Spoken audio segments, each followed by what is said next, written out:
At the reading of my husband's will, the lawyer calmly stated that everything, our home, the business, even the savings, would go to my sister. She cried crocodile tears and held my hand. I froze in disbelief, wondering how deep their betrayal went. But I pulled out an envelope he'd given me days before his death, sealed and notarized. The room feels silent. I don't think I'll ever forget the sound of that sentence leaving his mouth. Everything, your home, the business, all financial assets, has been left to Serafina Elwood. For a second, I thought I misheard him. My ears rang. My heart, it just stopped. Not metaphorically. Literally, it felt like it skipped. My breath caught in my throat as if my body refused to process what the lawyer just said. Serafina squeezed my hand, her fingers cold and perfectly manicured. I could feel the fake tremble in her grip. She leaned in closer, eyes already welling up with those fragile glassy tears that somehow never smudged her mascara. "Lyra, I didn't know," she whispered, her voice barely audible, trembling with perfectly crafted heartbreak. "Let me back up for a second. Serafina Elwood is my older sister, 3 years older to be exact. Stunning, successful.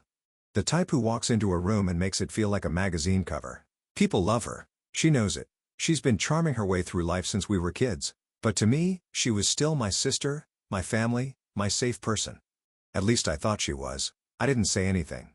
I couldn't. My tongue felt thick, heavy like it had turned to stone. The words were caught somewhere between confusion and rage, lodged in the back of my throat.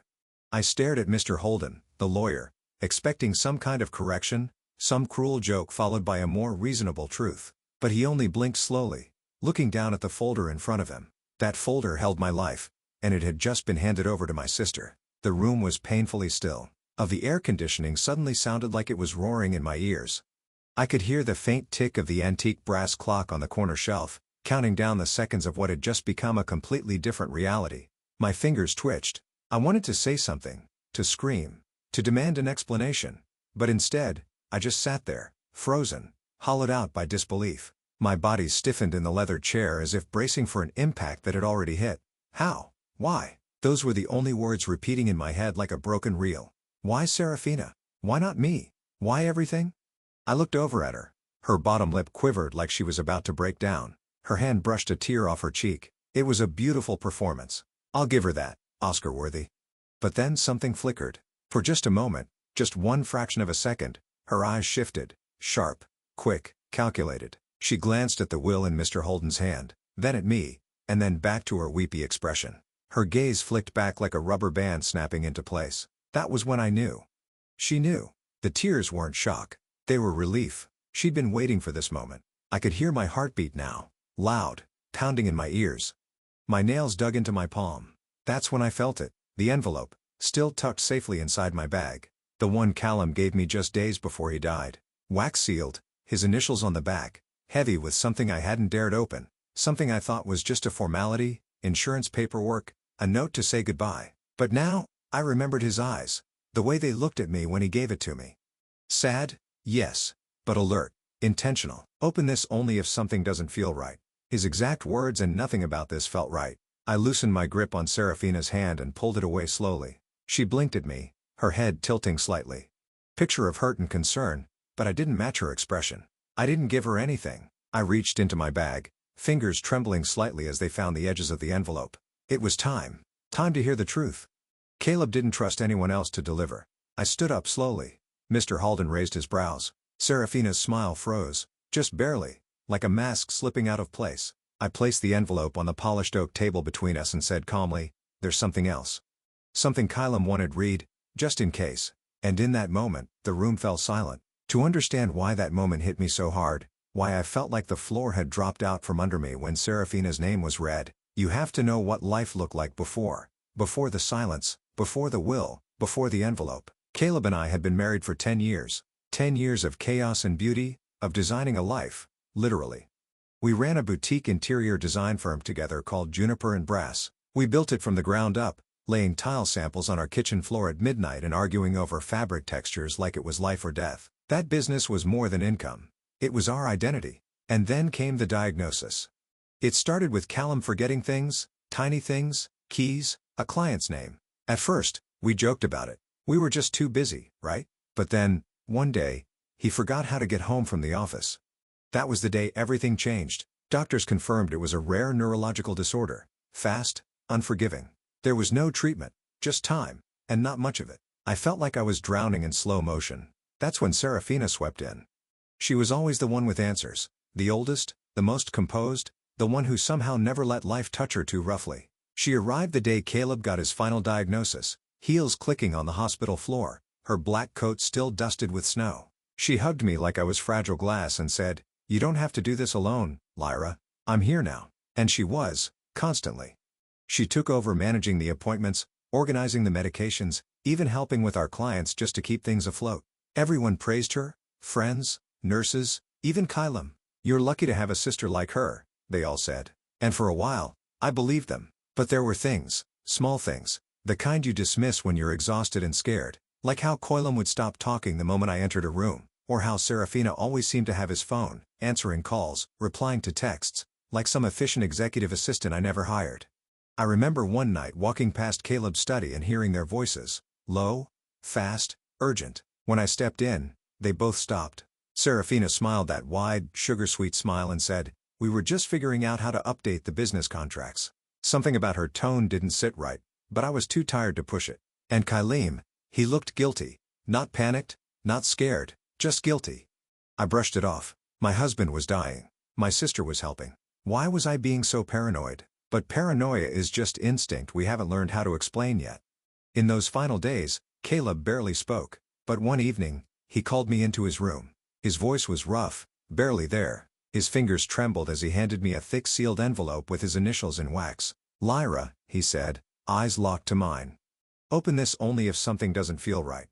I held it in both hands, the paper warm from his touch. I wanted to ask what it meant, but his eyelids fluttered shut before I could. And then he slept, and then he never really woke again. After he passed, I tucked the envelope away. I couldn't bear to open it. I thought it was a goodbye letter, a list of passwords, a gesture of love I'd get to someday when I could read his words without breaking. But then Serafina's name was read, and suddenly, everything felt wrong. A week after Caleb's funeral, I found myself standing outside Mr. Holden's office, staring at the old brass plaque on his door like it was written in another language. My stomach was twisting. I hadn't eaten in almost 2 days.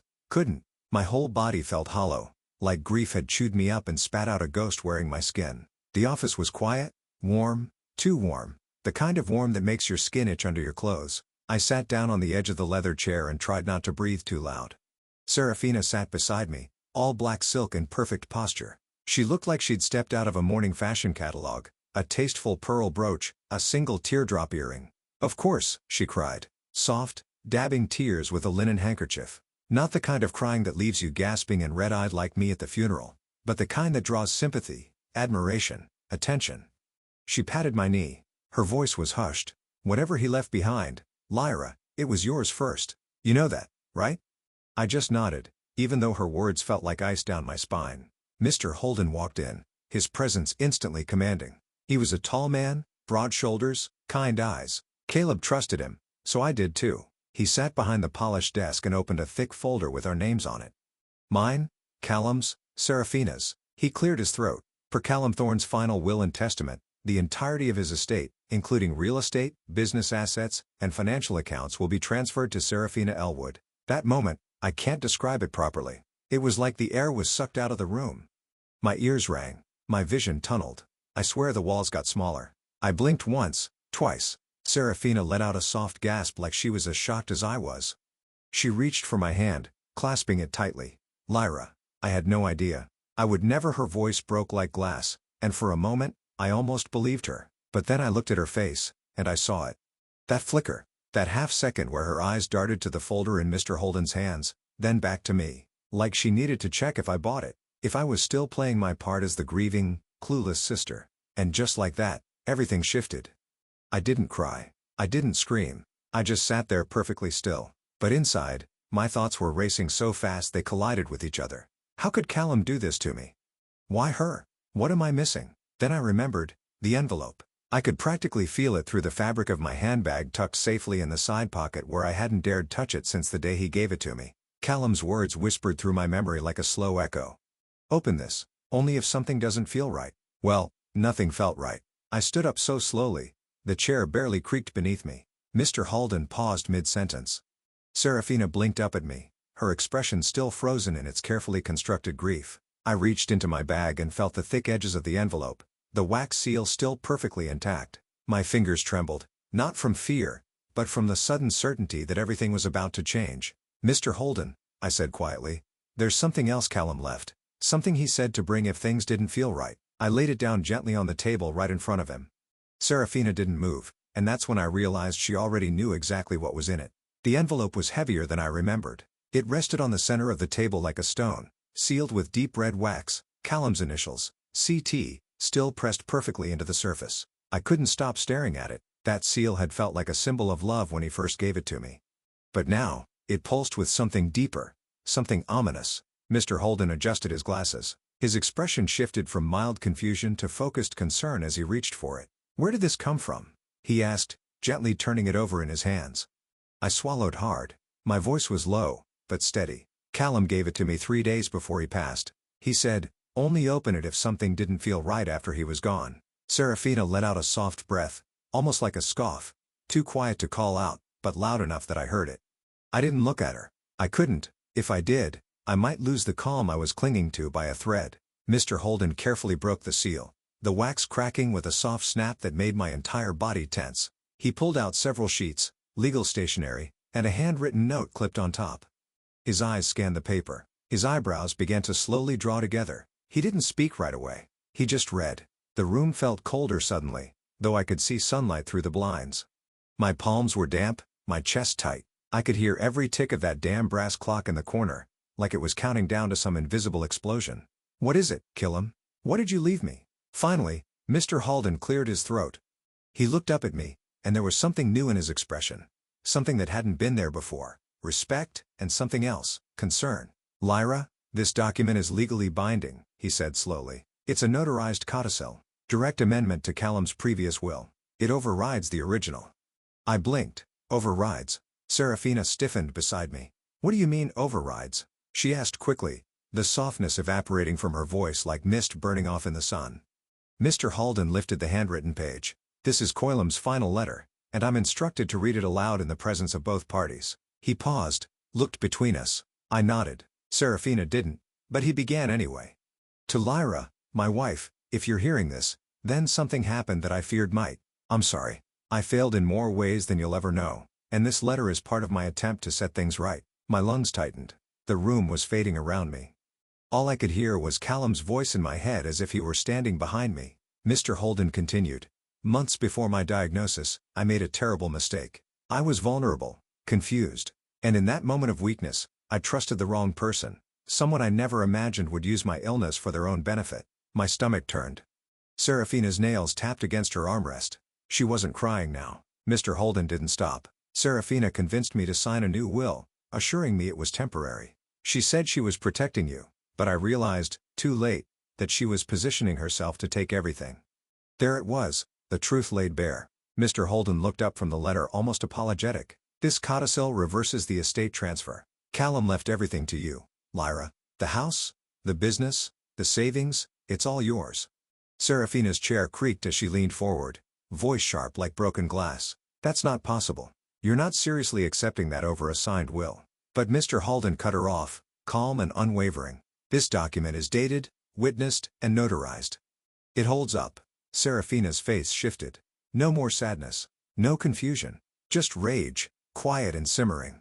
But I didn't look away this time. I met her eyes, and for the first time in years, I saw her clearly. The silence that followed Mr. Holden's words wasn't just quiet. It was dead. Still.